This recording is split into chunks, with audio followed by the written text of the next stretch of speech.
जलसु धुपे न साबुन दिया कीमत कठिन करारी। ये जामा बड़ा कीमती है, इसको करारे से धोना पड़ता है, भजन करारे से करना पड़ता है। भजन करे तो कर रे करारो, दास भाव सुध होई मेरे राम, दास भाव सुध होई। ज्ञान गहे तो पटक ज्ञान गए तो पटक पिछाड़ी, निरभय मत ले जोई।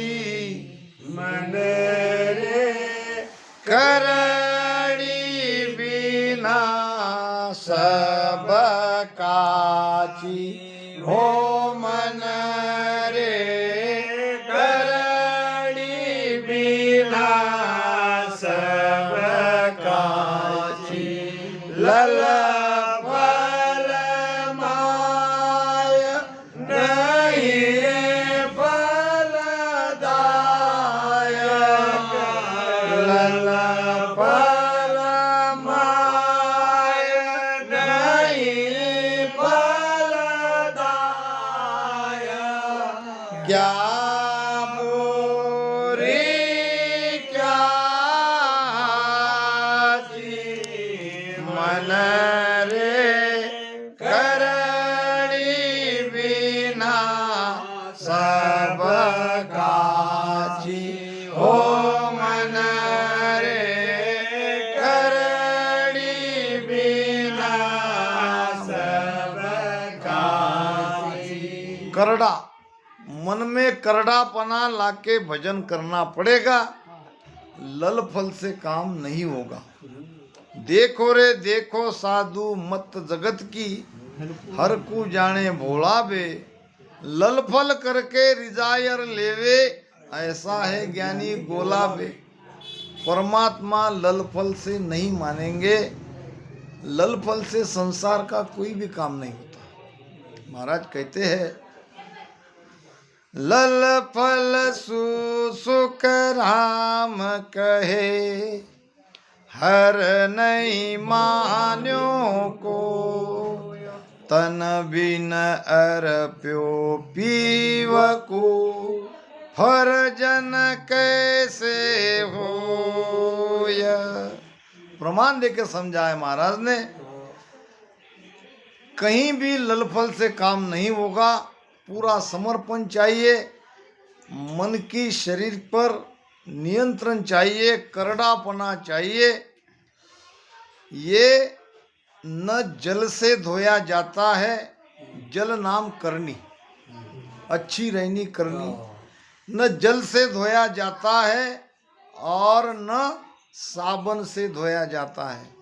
अब जल से साबन से ये वस्त्र धोए जा सकते हैं, मगर ये शरीर रूपी वस्त्र करनी रहनी रखना अच्छी बात है। 8 अंग 64 लक्षण अगर आपके अंदर अच्छे है तो अच्छी बात है, मगर केवल लक्षण धारण करने से मोक्ष नहीं होगा।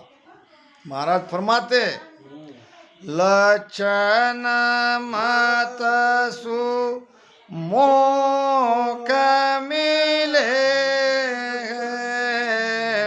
लक्षण मत सु मोक्ष मिले।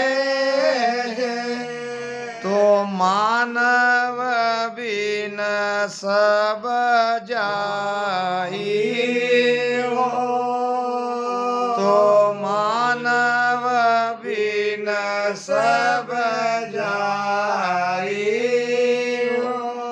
मोक्ष भजन बिना नाहि हो, सब विद के महाराज ने एक ही प्रमाण दिया, अगर अच्छे लक्षण धारण करने से मोक्ष हो जाता तो एक मनुष्य को छोड़ के सबका मोक्ष हो जाता। क्यों? मनुष्य के लक्षण अच्छे नहीं है, पशु के लक्षण अच्छे हैं, पक्षी के लक्षण अच्छे हैं। देखो, कोई पशु में कोई पक्षी में बुराई नहीं है, न उनके अंदर विकार है, न वो किसी का द्वेष करते हैं, न किसी से मत्सर करते हैं। पशु का जीवन कितना अच्छा है, देख लो कितने अच्छे लक्षण पशु पक्षी में है। क्या अच्छे लक्षण धारण करने से पशु पक्षी मोक्ष में चले गए? नहीं। मोक्ष में तो केवल मनुष्य ही जा सकता है, और कब जाएगा? भजन करने से ही जाएगा। बहुत लोग कहते हैं, मेरे ही गांव की बात कहता हूँ, ये सब यहाँ बैठे हैं, वाह, 2000 या 1999 का वो साल था, और हम बुरी सोहगत में लगने वाले 20-25 लोग एक ही बार रामसनी हो गए। अब लोगों ने क्या किया कि अच्छा हुआ तुम रामसनी हो गए, यानी वैसे भी इधर तुम ठीक ही नहीं थे, अच्छे हो गए, सब व्यसनी थे, तो तुम रामसनी हो गई ये अच्छा। अब दूसरे कहने लगे, हमारे अंदर तो अच्छे लक्षण हैं, हम किसी का बुरा नहीं करते, हम न शराब पीते हैं, न कोई बुरा काम करते हैं, हमारी रहनी करनी सब अच्छी है, हम क्यों रामसनी बने? यानी लोगों ने क्या अंदाजा लगा लिया कि जो बुरे लोग हैं वही रामसनी बने, उसकी बुरी आदत छूट जाएगी। क्या रामसनी धर्म बुरे लोगों के लिए है? क्या अच्छे ने नहीं बनना? क्या अच्छे बन के क्या मोक्ष में चले जाएंगे? नहीं जाएंगे। बुराई को तो छोड़ना ही है, ये धर्म बुराई को छुड़ाने वाला तो है, व्यसन मुक्त कराने वाला है, मगर ये अमर करने वाला धर्म है। अगर हम इस शरीर की कीमत को जाने और अपने लक्ष्य की ओर आगे बढ़े, यानी ध्यान में निरंतर करार से करने लगे, तो जीते जी परम मोक्ष की प्राप्ति हो सकती है। कहते हैं कि मोक मुगत की क्या चली, परम धाम जन जाए। ये परम धाम को हम जीते जी पहुंच जाते हैं। इतना ये महाराज के ज्ञान में, महाराज की सत्ता में पावर है। तो ये जामा न पानी से धोया जाता है, न साबुन से धोया जाता है, क्योंकि ये बड़ा कीमती है, ये बड़ा गुणवान है, कठिन है। इसको करार से आपको भजन करना पड़ेगा, तभी इसको धो सकते हैं, वरना ये धोया नहीं जा सकता। मुनिया तपस्या सिद्धा पीरा। 4 युगों में अनेक मुनि, अनेक तपस्वी, अनंत सिद्ध, ये पीर सबने धोने की कोशिश करी, सबने भीतर के परमात्मा को पाने की कोशिश करी, सबने अपने कर्म को गलाने की कोशिश करी, मगर महाराज कहते हैं धोयो नहीं लगारी। लगारी यानी इतना सा ही। ये ऋषि मुनि सिद्ध पीर इतना सा भी धो नहीं सके, और हम रोज इसको धो रहे हैं, रोज निर्मल हो रहे हैं। जोगिया गिगन मंडल घर किया, हो जोगिया गिगन मंडल घर किया, दिन दिन रूप चढ़े देहि पर, दिन दिन रूप चढ़े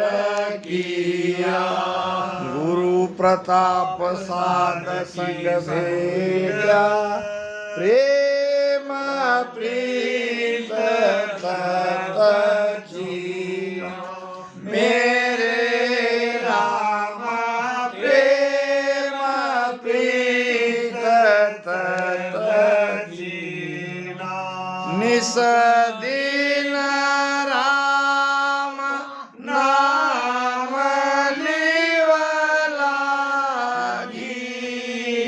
निस दिन राम नाम लिवलागी बांकनाल रस पिया योगिया गिरन मंडल घर किया हो योगिया गिरन मंडल घर किया। क्या हमने जामा को धोया नहीं? जामा अगर नहीं धोते तो महाराज कहते हैं जोगिया गिगन मंडल घर किया दिन दिन रूप चढ़े देही पर। ये निखार आता है, जो भजन करता है उसके चेहरे पे निखार आता है, नूर झलकता है, चेहरा प्रकाशमान हो जाता है। ये काया को धो रहे हैं, ये जामा को हम धो रहे हैं। धोने का तरीका है भजन। हम कहते हैं कि मानुष बनना मुश्किल है तो साध कहाँ से होए। बात तो ये भी संतों ने कही है, मज मानुष द्या, मज मानुष द्या। मनुष्य को मनुष्य बनना भी बड़ा कठिन है तो साधु कैसे हो? ये तो हमारे बड़भाग है कि हम इस धारा में आ गए। कोई पूर्व पुण्य ही हमारे हाथ से अच्छे कर्म हमने किए होंगे तो ये धारा में हम आ गए, नहीं तो यहाँ तक आना भी मुश्किल है। मज मानुष द्या, मज मानुष द्या, यानी मनुष्यपना है कहाँ? मनुष्य दिख नहीं रहे। किसी ने मुझे पूछा कि भाई पहले शेर बहुत थे, सींग बहुत थे और कई प्रकार के प्राणी थे, अब चले गए डायनासोर जैसे। अब तुम जो कहते हो 84 लाख में नहीं, ये 84 लाख में तो निकल गए, अब तो नहीं रहे, कुछ लाख कम होने चाहिए। मैंने कहा 84 लाख योनि है वो बराबर है, केवल शरीर कम हो गए, क्योंकि वो सारे गुण मनुष्य में आ गए। वो सारे गुण अब मनुष्य शेर जैसा भी है तो मनुष्य गिदड़ जैसा भी स्वभाव है, तो मनुष्य सर्प जैसा भी है। सारे स्वभाव तो मनुष्य के अंदर ही है। अब भगवान को ऐसा लगा कि अब ज्यादा शरीर बना की क्या जरूरत है, एक ही शरीर से काम चलेगा। ये एक अध्यापक थे मास्टर जी, और उस जमाने के मास्टर जी, आज के नहीं, जहाँ बहुत डर था, बच्चे मास्टर से बहुत डरते थे, वो जमाने की बात है। और मास्टर कोई पाठ बच्चों को देता था, अगर दूसरे दिन नहीं आया पाठ तो डांटते थे, मैं तुम्हारा कान पकड़ के खींचूंगा, मैं तुम्हारी हड्डी का भूसा भूसा बना के रखूंगा, तुम क्या समझते हो मुझे? जो पाठ दिया गया है वो नहीं आता, करके लाना पड़ेगा। तुम्हारे जैसे गधों को मैंने कई गधों को सुधारा है। कई गधे आज मिनिस्टर बने हैं, कोई कलेक्टर है, कोई डॉक्टर बना है। ऐसे ही थोड़ी होता है। तो ये बात ये एक धोबी ने सुन ली। धोबी के पास थे 2 गधे। अब धोबी को लगा 2 गधे में एक गधा तो मेरा खाली रहता है, मेरा काम तो एक गधे से चल जाता है।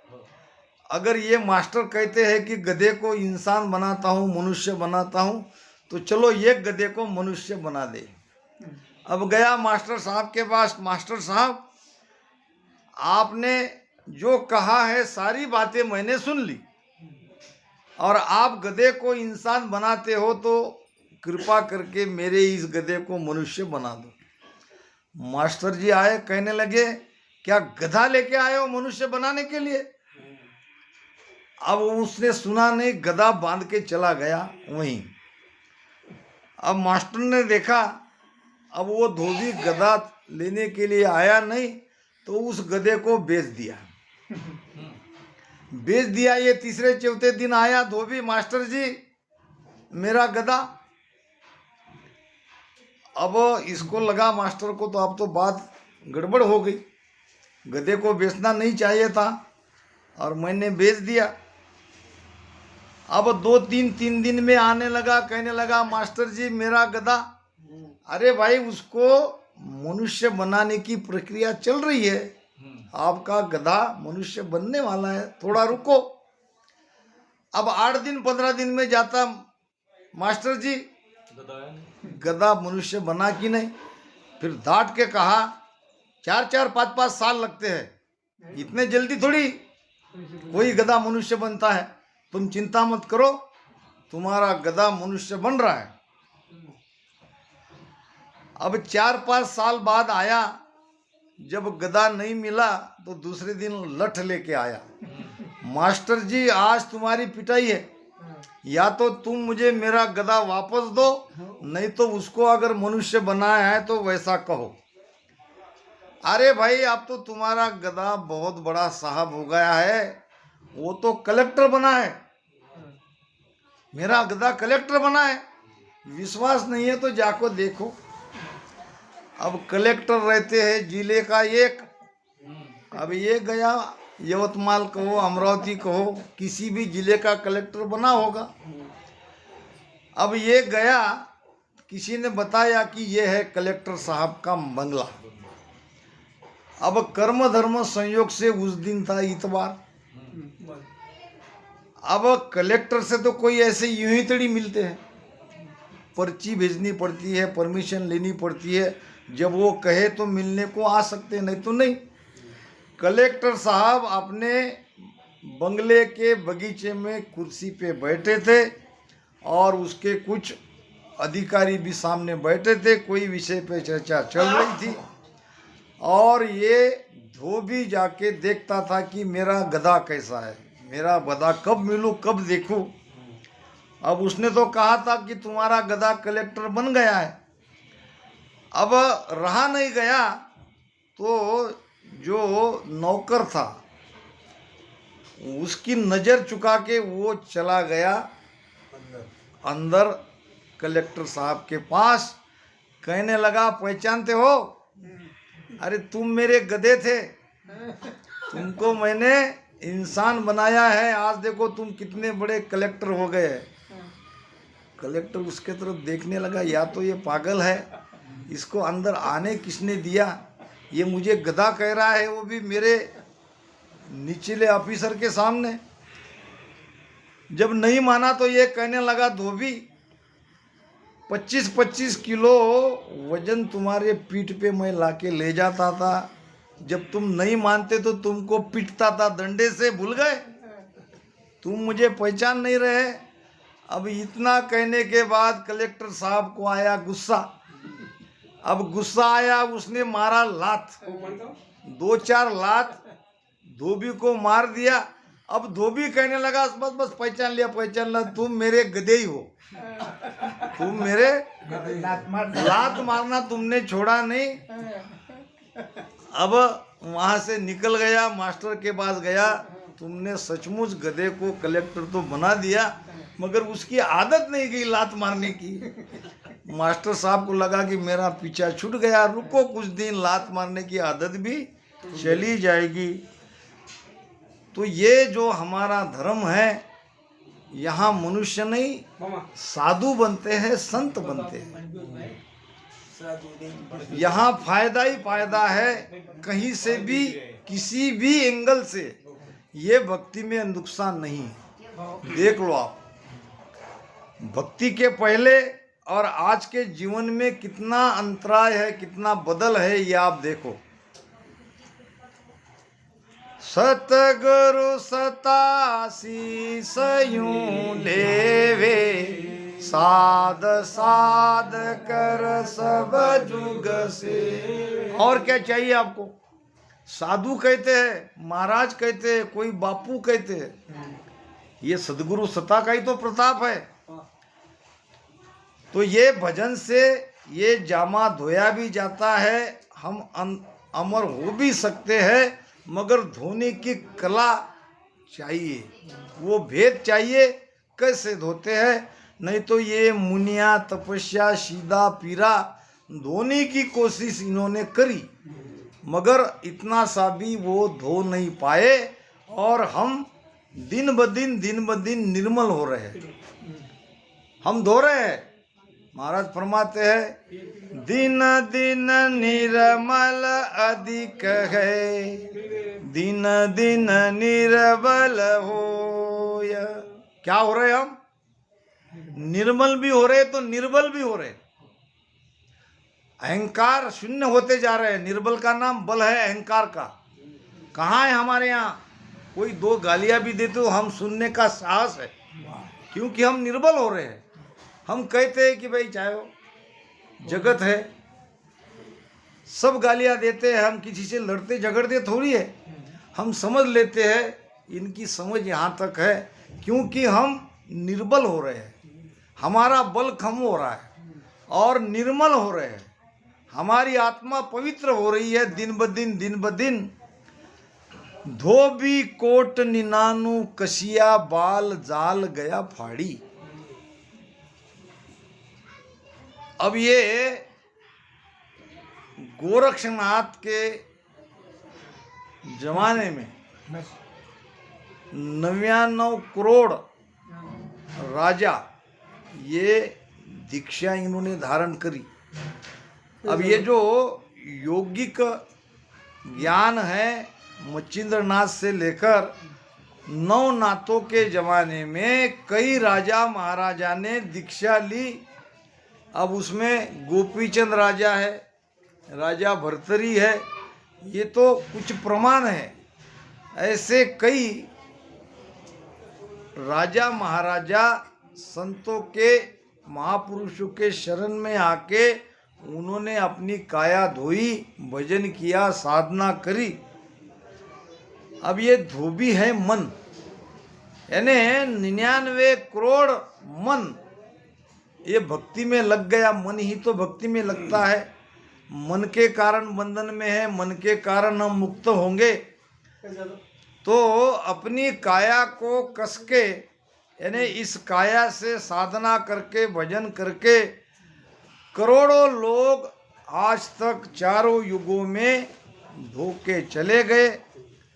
बाल जाल गया फाड़ी, काया को जला दिया और काया से अलग हो गए, काया की परवाह नहीं की। और कितनी कठिन कठिन साधनाएं इन लोगों ने इस मनुष्य शरीर के द्वारा करी।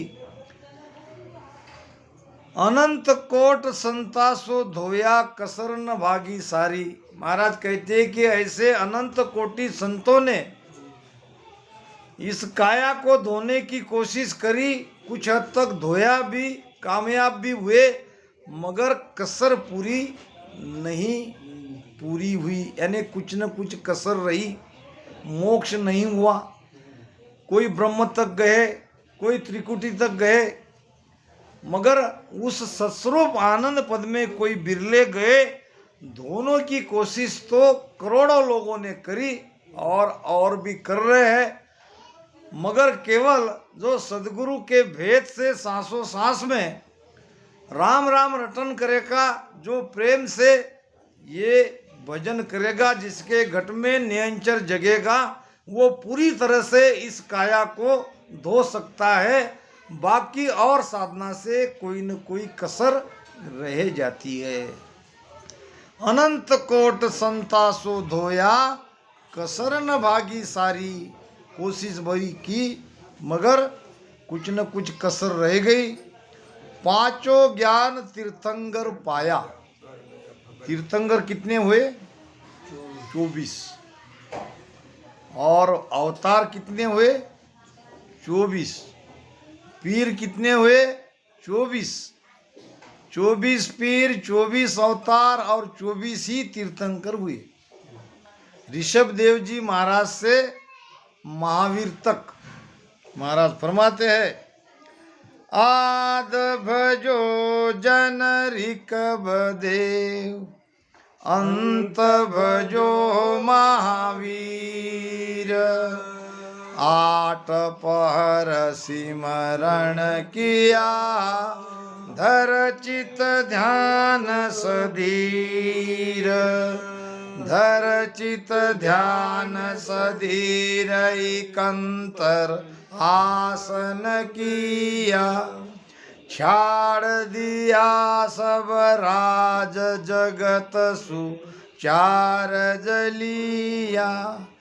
केवल भज केवल हुआ, हंस चुगे तहाँ हीर। आद भजो जन ऋकभ देव, अंत भजो महावीर। 24 तीर्थंकरों ने 9 करोड़ लोगों का उद्धार किया। 9 करोड़ जन पूछिया, 1 लाख। 5 करोड़ लोगों का उद्धार किया ऋषभदेव जी महाराज ने, और बाकी 23 तीर्थंकरों ने 4 करोड़ लोगों का उद्धार किया। अब ये तीर्थंकरों को 5 प्रकार के ज्ञान की प्राप्ति हो गई। 5 ज्ञान कौन से हैं? 5 ज्ञान तीर्थंकर पाया।